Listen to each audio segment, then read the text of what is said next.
Salam kasih dalam anugerah Tuhan kita Yesus Kristus. Bapak Ibu, Opa Oma, adik-adik yang dikasih oleh Tuhan Yesus Kristus, kembali kita hari ini akan bersama-sama merenungkan firman Tuhan dalam program Sapaan Gembala GKI 5, di mana bulan ini saya akan mengajak kita menghayati, memahami dan juga menghidupi bagaimana karya Roh Kudus terus terjadi dalam kehidupan kita. Dan hari ini kita akan merenungkan tema mengalir bersama Roh Kudus yang didasarkan dari bacaan Alkitab kita dari Kisah Para Rasul pasalnya yang kedua, ayatnya yang ke-29 sampai dengan ayat yang ke-40. Kisah Para Rasul pasal 2 ayat 29 sampai dengan ayat 40. Kita akan ikuti pembacaannya secara audiovisual berikut ini. Saudara-saudara, aku boleh berkata-kata dengan terus terang kepadamu tentang Daud, bapa bangsa kita. Ia telah mati dan dikubur, dan kuburannya masih ada pada kita sampai hari ini. Tetapi ia adalah seorang nabi, dan ia tahu bahwa Allah telah berjanji kepadanya dengan mengangkat sumpah bahwa ia akan mendudukkan seorang dari keturunan Daud sendiri di atas tahtanya. Karena itu ia telah melihat ke depan dan telah berbicara tentang kebangkitan Mesias ketika ia mengatakan bahwa dia tidak ditinggalkan di dalam dunia orang mati dan bahwa dagingnya tidak mengalami kebinasaan.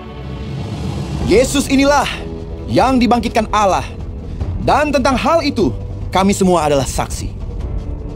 Dan sesudah ia ditinggikan oleh tangan kanan Allah dan menerima Roh Kudus yang dijanjikan itu, maka dicurahkannya apa yang kamu lihat dan dengar di sini. Sebab bukan Daud yang naik ke sorga, malahan Daud sendiri berkata, Tuhan telah berfirman kepada Tuanku, duduklah di sebelah kananku, sampai kubuat musuh-musuhmu menjadi tumpuan kakimu. Jadi seluruh kaum Israel harus tahu dengan pasti bahwa Allah telah membuat Yesus yang kamu salibkan itu menjadi Tuhan dan Kristus. Ketika mereka mendengar hal itu, hati mereka sangat terharu. Lalu mereka bertanya kepada Petrus dan rasul-rasul yang lain, apakah yang harus kami perbuat, saudara-saudara?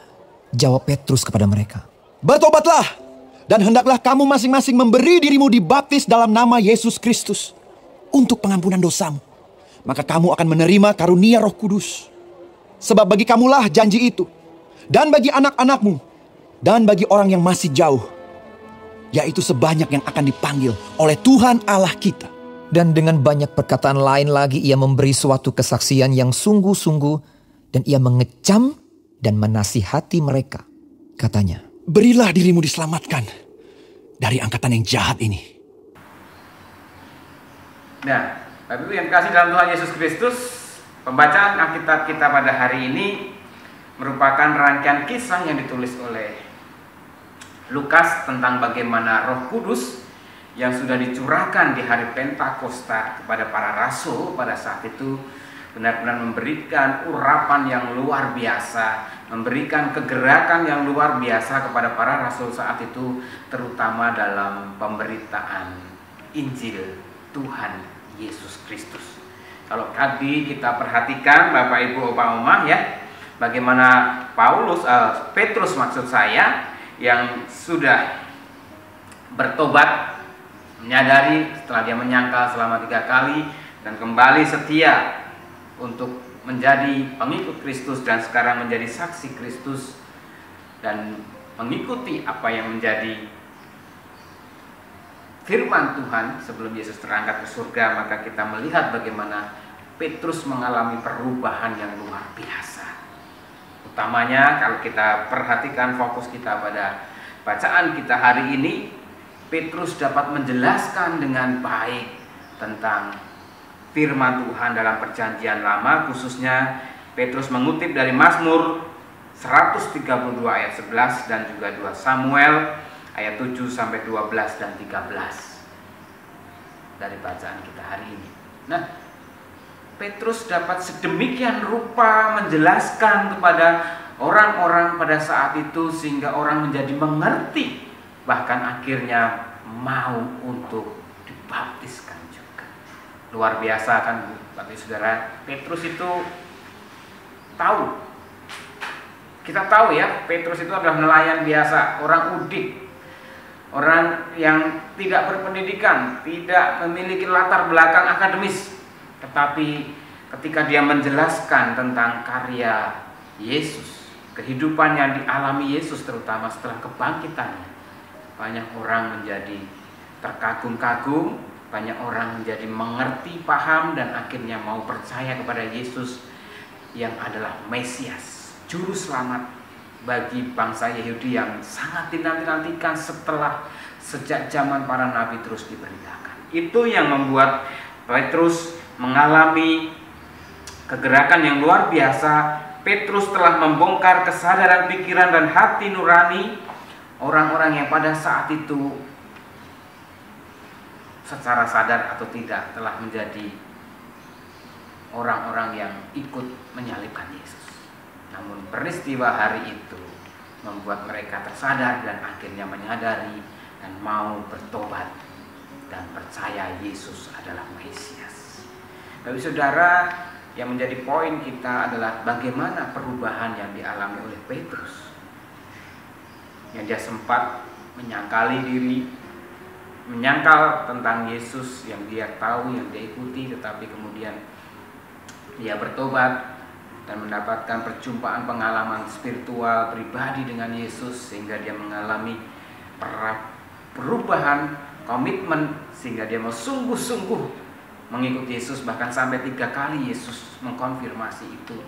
Petrus menjadi semakin tersadar bahwa Yesus menghendaki untuk dia menjadi penggembala manusia. Dan ini dibuktikan terjadi setelah peristiwa Pentakosta.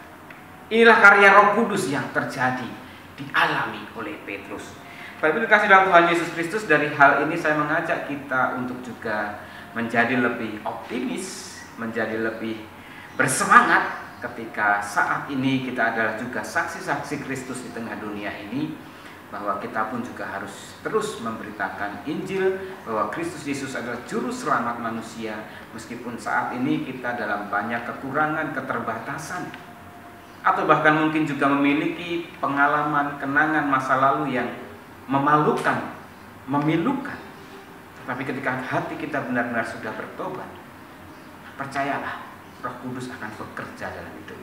Menjadi penting untuk kita pahami bahwa saudara, Roh Kudus yang ada dalam diri kita itu berkuasa untuk membangkitkan semangat di saat kita mengalami kegagalan dan keterpurukan. Roh Kudus juga memberikan kita kekuatan saat kita berada dalam kelemahan. Dan yang lebih penting juga bagi saudara, Roh Kudus pun akan memberikan kita kekuatan penghiburan saat kita mengalami kesusahan, kesedihan, penolakan, bahkan aniaya. Roh Kudus yang terus akan memberikan kita semangat untuk tetap setia melayani Tuhan. Oleh sebab itu, mari bagaimana kita terus mau dipakai oleh Tuhan. Percayalah dan yakinlah, Roh Kudus yang ada dalam hati kita akan membuat kita terus setia dengan komitmen kita. Entah dalam pelayanan kita, entah dalam tugas pekerjaan kita, entah dalam tugas dan peran kita dalam keluarga dan rumah tangga. Ingatlah, Roh Kudus ada dalam hatimu, dan ketika engkau terus terarah kepada Tuhan, maka Roh Kudus itu akan berkarya menolong dan memampukan. Tuhan memberkati. Mari kita bersatu hati dalam doa. Bapa di surga, terima kasih kalau pada hari ini kembali kami boleh melihat peristiwa karya Roh Kudus yang terus hadir dan berkarya dalam diri para pengikut-Mu, para rasul, terutama dalam diri Petrus yang sudah mengalami pertobatan, diubahkan, bahkan diperlengkapi dengan kuasa Roh Kudus yang dicurahkan di hari Pentakosta, membuat Petrus mampu menjelaskan tentang firman Tuhan bagi orang-orang pada masa itu. Akan Petrus bisa memenangkan jiwa yang orang-orang yang telah menyalibkan Yesus. Kami rindu Tuhan juga dipakai seperti Petrus. karena kami percaya Roh Kudus-Mu juga terus masih berkarya sampai dengan saat ini dalam diri setiap anak-anak-Mu yang membuka hati, percaya dan menerima kuasa Roh Kudus untuk terus juga memberitakan Injil Kerajaan Allah di tengah dunia ini, terutama melalui setiap karya kehidupan dan pelayanan mereka. Berkati anak-anak-Mu yang masih dulu di bangku sekolah, agar mereka tekun belajar, terutama dalam persiapan menghadapi ulangan akhir semester di minggu-minggu nanti. Tuhan, biarlah Tuhan menolong agar anak-anak-Mu juga belajar dengan sungguh-sungguh, dan Tuhan dengan pertolongan kuasa Roh Kudus-Mu, anak-anak-Mu bisa mengerjakan dengan baik, dengan teliti, dengan cermat, sehingga memperoleh nilai yang baik juga. Berkati Bapak Ibu guru yang juga mempersiapkan materi-materi ulangan dan penilaian, berikan semangat, sukacita, kesehatan, ketekunan, agar tugas mereka dalam mencerdaskan anak bangsa, membentuk karakter anak-anak-Mu boleh senantiasa Tuhan berkati. Kami juga mendoakan para orang tua yang mengupayakan segala pembiayaan, pendampingan bagi putra-putri mereka. Tuhan terus memberkati dengan hikmat bijaksana, kekuatan kesehatan, dan dalam setiap usaha pekerjaannya pun Tuhan juga boleh memberkati sehingga boleh mencukupkan apa yang menjadi kebutuhan pembiayaan anak-anak maupun kebutuhan hidup mereka. Kami secara khusus berdoa untuk anak-anak-Mu yang masih dalam upaya pemulihan ekonomi dalam usaha bisnisnya, ataupun juga mereka yang sedang mencari pekerjaan. Tuhan berikan ketekunan, berikan kebijaksanaan agar mereka juga boleh mengerjakan semuanya itu dengan penuh kesadaran dan keyakinan bahwa Tuhan senantiasa menopang, menolong mereka. Saat ini kami pun juga terus mendoakan untuk upaya pemerintah menekan penyebaran angka COVID-19, terutama juga penanggulangan pandemi ini. Terkait juga dengan pemulihan ekonomi, semuanya boleh terjadi Tuhan, karena karya Tuhan, rahmat Tuhan, pertolongan Tuhan. Terutama juga bagi setiap kami anak-anak-Mu juga memiliki ketaatan, kedisiplinan untuk menjaga diri, kesehatan, dan juga terus memiliki komitmen mendukung program-program pemerintah untuk meningkatkan kesejahteraan bangsa ini. Terima kasih Tuhan Yesus. Kami juga akhirnya menyerahkan hidup kehidupan kami ke dalam tangan kasih-Mu. Kiranya kasih karunia Tuhan senantiasa bersama dengan kami dalam menjalani kehidupan kami sepanjang hari ini. Akhirnya doa ini Tuhan kami alaskan dengan doa yang telah Engkau ajarkan kepada kami.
masa gelap, masa yang datang tak jelas. Tapi ini terang bagiku, tangan